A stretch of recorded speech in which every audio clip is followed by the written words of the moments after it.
Bismillahirrahmanirrahim. Assalamualaikum warahmatullahi wabarakatuh. Selamat sore, rekan-rekan semuanya.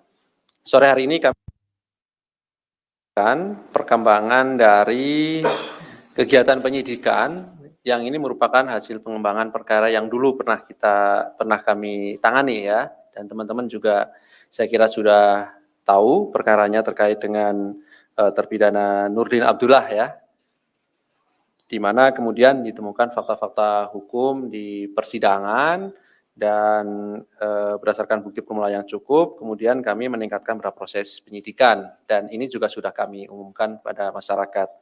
Sore hari ini kami akan sampaikan perkembangannya termasuk konstruksi perkara dan siapa yang ditetapkan sebagai tersangka dalam perkara ini. Hadir sore hari ini pimpinan Pak Alek dan juga Deputi Penindakan Pak Karyoto, dan nanti akan dibacakan poin-poin dari perkara ini dan selanjutnya kami silakan 3 orang penanya untuk satu sesi. Karena mengingat waktu saya kira silakan kami fokuskan lebih dahulu ya saya kira terkait dengan penanganan perkara ini. Baik, kami silakan Pak Alek untuk membacakan poin-poin dimaksud. Ya, terima kasih. Baik, saya akan menyampaikan informasi terkait penyidikan perkara dugaan tindak pidana korupsi berupa penerimaan hadiah atau janji terkait pemeriksaan laporan keuangan pada Dinas Pekerjaan Umum dan Tata Ruang Pemerintah Pemprov Sulawesi Selatan tahun anggaran 2020. Dari hasil pengumpulan informasi dan data dari berbagai sumber termasuk adanya fakta persidangan dalam perkara terpidana Nurdin Abdullah dan kawan-kawan terkait dugaan tindak pidana korupsi dimaksud, KPK melakukan penyelidikan dan ditemukan adanya bukti permulaan yang cukup. Maka KPK kemudian meningkatkan status perkara ini ke tahap penyidikan dengan mengumumkan tersangka sebagai berikut. Dari pihak pemberi adalah ER, Sekretaris Dinas PUPR Provinsi Sulawesi Selatan. Kemudian pihak penerima AS, Kepala Perwakilan BPK Sulawesi Selatan ya, Sulawesi Selatan atau Tenggara ini? Ya, atau mantan Kasub Auditoriat Sulawesi Selatan 1 BPK Perwakilan Provinsi Sulsel. Kemudian YBHM, pemeriksa pada BPK Perwakilan Provinsi Sulawesi Selatan. Kemudian WIW, mantan pemeriksa pertama BPK Perwakilan Provinsi Sulawesi Selatan, Kasubag Humas dan Tata Usaha BPK Perwakilan Provinsi Sulawesi Selatan. GG, ini pemeriksa pada perwakilan BPK Provinsi Sulawesi Selatan, Staf Humas dan Tata Usaha Kepala Perwakilan BPK Provinsi Sulawesi Selatan. Dan untuk kebutuhan proses penyidikan, tim penyidik melakukan upaya paksa penahanan pada para tersangka untuk 20 hari pertama, terhitung mulai tanggal 18 Agustus hari ini sampai dengan tanggal 6 September tahun 2022. AS ini ditahan di rutan KPK Gedung Merah Putih, kemudian YBHM ditahan di rutan KPK pada Kapling C1, WIW ditahan di rutan KPK juga pada Kapling 1, demikian juga dengan GG ditahan di rutan KPK pada Kapling C1. Adapun konstruksi perkaranya diduga telah terjadi peristiwa sebagai berikut. Pada tahun 2020, BPK Perwakilan Provinsi Sulsel memiliki agenda salah satunya melakukan pemeriksaan laporan keuangan pemerintah daerah Pemprov Sulsel untuk tahun anggaran 2020. Selanjutnya, BPK Perwakilan Sulsel membentuk tim pemeriksa dan salah satunya beranggotakan YBHM dengan tugas melakukan pemeriksaan laporan keuangan Pemprov Sulsel. Salah satu entitas yang menjadi objek pemeriksaan yaitu Dinas Pekerjaan Umum dan Tata Ruang Pemprov Sulsel. Sebelum proses pemeriksaan, YBHM diduga aktif menjalin komunikasi dengan AS, WIW, dan GG yang pernah menjadi tim pemeriksa untuk laporan keuangan Pemprov Sulsel tahun 2019. Di antaranya terkait cara memanipulasi temuan item-item pemeriksaan. Untuk laporan keuangan Pemprov Sulsel tahun 2019 diduga juga dikondisikan oleh AS, WIW, dan GG dengan meminta sejumlah uang. Adapun item temuan dari YBHM antara lain adanya beberapa proyek pekerjaan yang nilai pagu anggarannya diduga di markup dan hasil pekerjaan juga diduga tidak sesuai dengan kontrak. Atas temuan ini, ER kemudian berinisiatif agar hasil temuan dari tim pemeriksa dapat direkayasa sedemikian rupa, diantaranya untuk tidak dilakukan pemeriksaan pada beberapa item pekerjaan. Nilai temuan menjadi kecil sehingga menyatakan hasil temuan menjadi tidak ada, hingga menyatakan hasil temuan menjadi tidak ada. Dalam proses pemeriksaan ini, ER selaku Sekretaris Dinas PUPR aktif melakukan koordinasi dengan GG yang dianggap berpengalaman dalam pengkondisian temuan item pemeriksaan termasuk teknis penyerahan uang untuk tim pemeriksa. GG kemudian menyampaikan keinginannya ER tersebut pada YPHM dan selanjutnya YPHM diduga bersedia memenuhi keinginan ER dengan adanya kesepakatan pemberian sejumlah uang dengan istilah dana partisipasi. Untuk memenuhi permintaan YPHM, ER diduga sempat meminta saran pada WIW dan GG terkait sumber uang dan masukan dari WIW dan GG yaitu dapat dimintakan dari para kontraktor yang menjadi pemenang proyek di tahun anggaran 2020. Diduga besaran dana partisipasi yang diminta adalah 1% dari nilai proyek dan dari keseluruhan dana partisipasi yang terkumpul, nantinya ER akan mendapatkan 10%. Adapun uang yang diduga diterima secara bertahap oleh YPHM, WIW, dan GG secara keseluruhan berjumlah sekitar 2,8 miliar. Dan AS turut diduga mendapatkan bagian 100 juta yang digunakan untuk mengurus kenaikan jabatan menjadi Kepala BPK Perwakilan. Sedangkan ER juga mendapatkan jatah sejumlah sekitar 324 juta rupiah dan KPK juga masih akan melakukan pendalaman terkait dugaan aliran uang dalam pengurusan laporan keuangan Pemprov Sulsel ini. Atas perbuatan para tersangka disangkakan melanggar pasal sebagai berikut. Sebagai pihak pemberi, ER diduga melanggar pasal 5 ayat 1 huruf A atau huruf B atau pasal 13 Undang-Undang Nomor 31 Tahun 99 tentang pemberantasan tindak pidana korupsi sebagaimana telah diubah dengan Undang-Undang Nomor 20 Tahun 2001 tentang perubahan atas Undang-Undang Nomor 31 Tahun 99 tentang pemberantasan tindak pidana korupsi. Sedangkan AS, YPHM, WIW, dan GG sebagai penerima diduga melanggar pasal 12 huruf A atau huruf B kecil atau pasal 11 Undang-Undang Nomor 31 Tahun 1999 sebagaimana telah diubah dengan Undang-Undang Nomor 20 Tahun 2001 tentang perubahan atas Undang-Undang Nomor 31 Tahun 1999 tentang pemberantasan tindak pidana korupsi, junto pasal 55 ayat 1 ke 1 KUHP. Demikian disampaikan beberapa poin terkait dengan kegiatan penyidikan dan penetapan tersangka pada sore hari ini. Terima kasih. Terima kasih Pak Alek yang telah membacakan poin-poin perkembangan dari perkara ini yang pada prinsipnya KPK mengumumkan 5 orang ya sebagai tersangka, 1 pemberi dan 4 sebagai penerima. Pemberinya dari Sekretaris Dinas PUTR Provinsi Sulawesi Selatan, penerimanya dari para pemeriksa anggota BPK Perwakilan Sulawesi Selatan. Kemudian juga dilakukan penahanan sampai nanti tanggal 6 September 2022. Silakan 3 orang penanya. Oke, di belakang 1, di depan 1, di belakang sebelah kiri saya ada? Tidak ada ya, 2 dulu. Oke, silakan yang di belakang dan di depan. Atau di depan dulu boleh, nanti di belakang nyusul ya, Mbak Tasya, silakan. Selamat sore, perkenalkan saya Tasya dari voi.id. Izin Pak Alex mau bertanya. Ini kan kasus untuk WTP seperti ini kan sudah beberapa kali ditangani KPK. Ini ke depannya supaya nggak terulang lagi gimana? Kedepannya supaya tidak terulang lagi gimana ya Pak? Ini kan berarti mengindikasikan kalau WTP itu sebenarnya juga nggak murni-murni banget gitu. Berarti ada suap di balik itu. gimana ke depannya KPK melihat ini. Terima kasih Pak, itu aja. Pak Hasan. Oke, di belakang silakan Mas.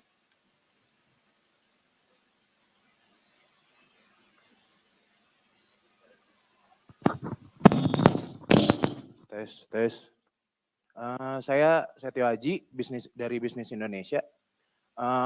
Soal perkara ini kan suap modelan aksi sulap laporan keuangan ini kan kayaknya udah 2 daerah ya di tahun ini ya Mas ya, yang terungkap gitu. Kemarin baru ini kan di Sulawesi Selatan, sekarang di Bogor gitu. Untuk di wilayah lain tuh gimana ya Pak Alex, Mas Ali, Pak Karyoto? Apakah memang praktik seperti ini marak gitu dilakukan oleh pejabat maupun pegawai BPK gitu dalam pengkondisian laporan keuangan ini gitu? Terkait kasus lain boleh ya Mas Ali ya?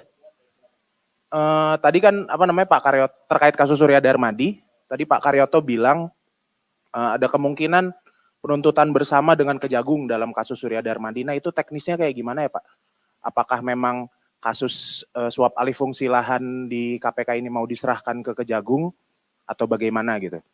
Terus juga masih di kasus yang sama, kalau nggak salah kan di kasusnya ini kan tersangka penerima suapnya kan Gubernur Anas Mamun ya. Nah, di situ kan ada nama mantan Menteri Kehutanan Zulkifli Hasan yang sekarang menjabat Menteri Perdagangan. Nah, itu apakah yang bersangkutan akan diperiksa Pak? Mengingat kalau nggak salah dia nerbitin surat keputusan Menteri Kehutanan gitu tentang perubahan peruntukan kawasan perhutanan kalau nggak salah. Yang salah satunya wilayahnya yang digarap Darmex. Itu aja sih. Terima kasih. Oke, terima kasih. Terakhir saya beri kesempatan, satu lagi kalau ada. Ada? Boleh. Ya. Atau sini dulu, Mas, silakan. Nanti Mbak Asa.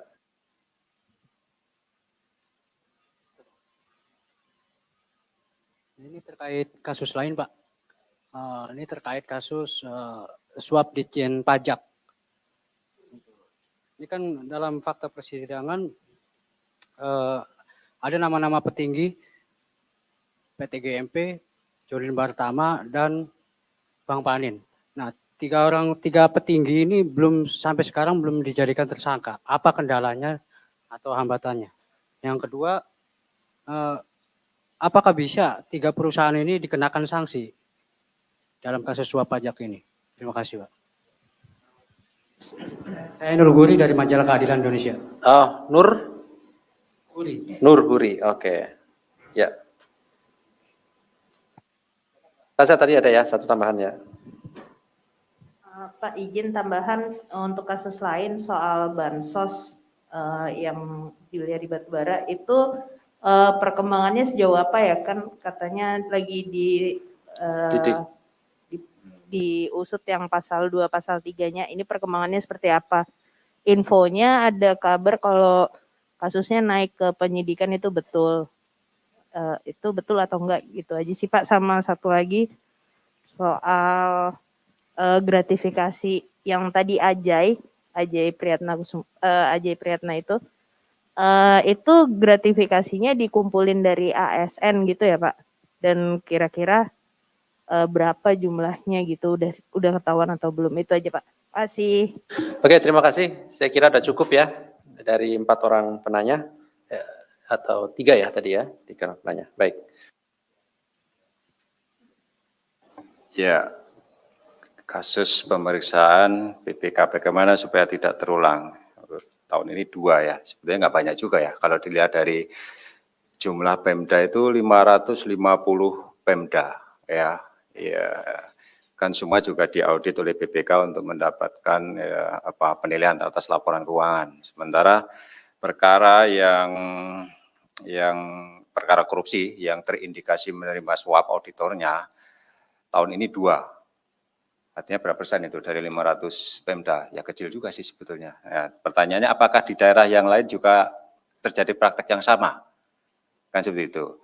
Ya kita nggak tahu. Informasi laporan masyarakat nggak ada, ya kami sih berharap itu nggak ada. Kan seperti itu.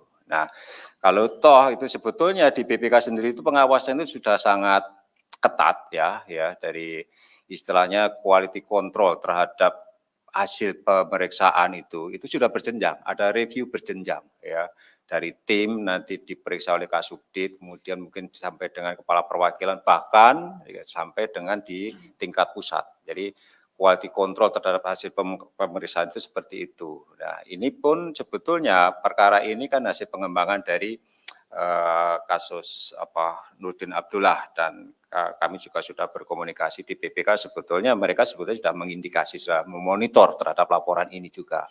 Makanya di Inspektur BPK itu sudah ada tindakan juga buat teman-teman pemeriksa yang sekarang ini jadi tersangka. Di internal BPK juga ada sanksinya, sudah dari sisi etik sudah dijatuhkan sanksinya ya.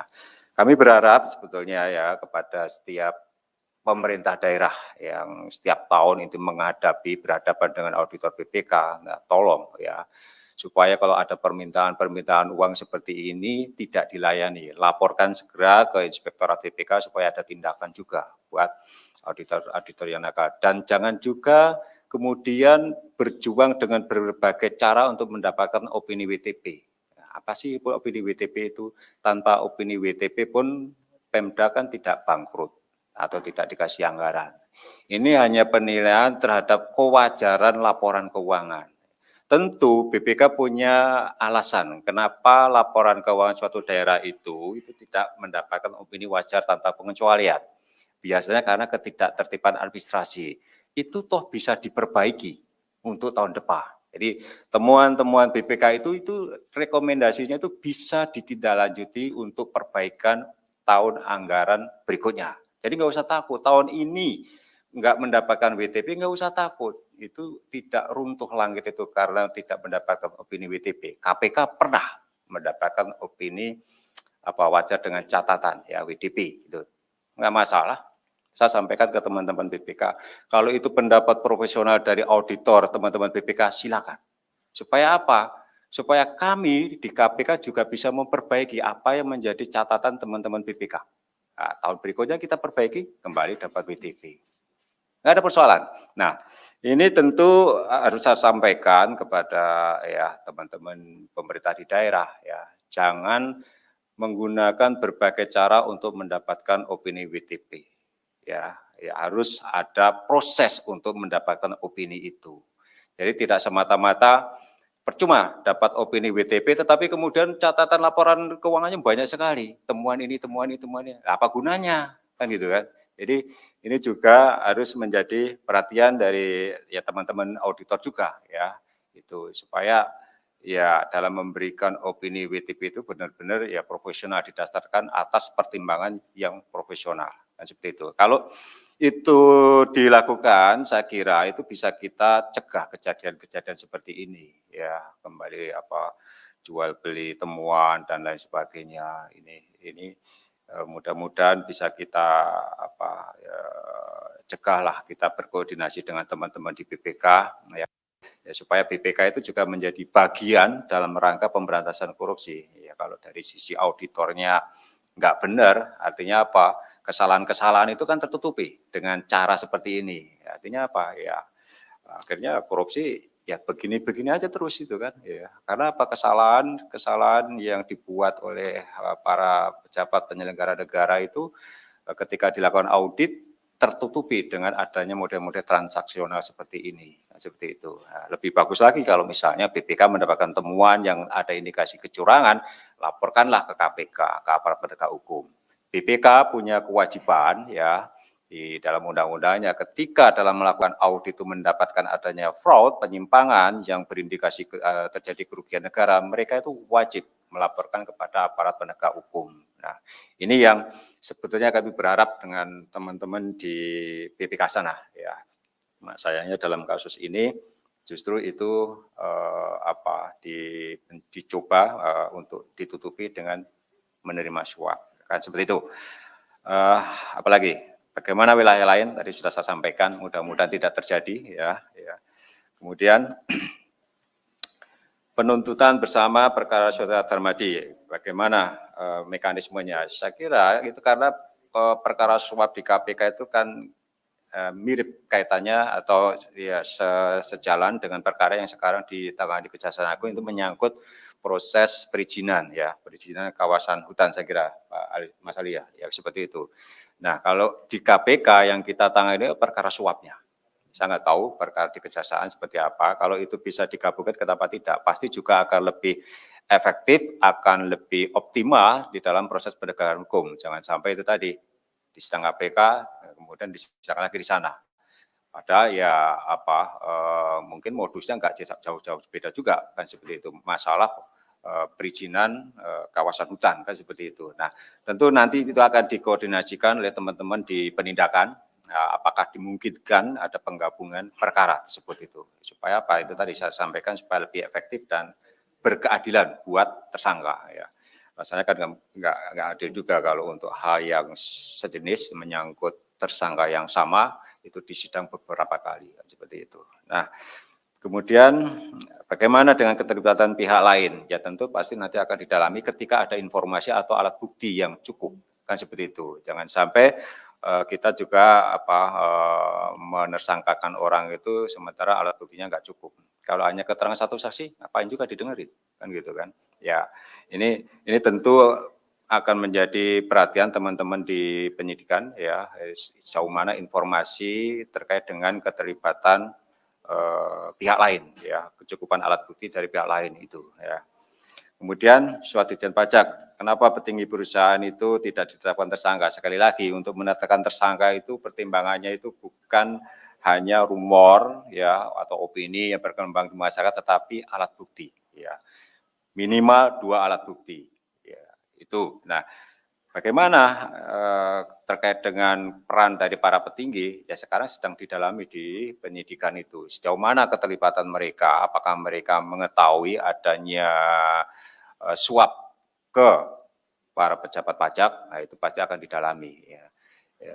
Itu jadi sejauh ini kita belum mendapatkan cukup alat bukti untuk menetapkan perusahaan maupun petinggi dari perusahaan-perusahaan tersebut.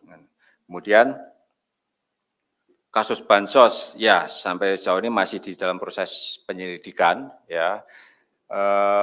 Ini utamanya kalau pasal 2, pasal 3 kan menyangkut kerugian negara kan itu kan, dan proses pembuktiannya itu kita sudah berkoordinasi dengan teman-teman dari BPKP dan itu prosesnya pasti panjang karena bansos ini melibatkan ya jutaan paket kan itu kan, jutaan paket dan perusahaan-perusahaan yang terlibat itu juga banyak puluhan ya.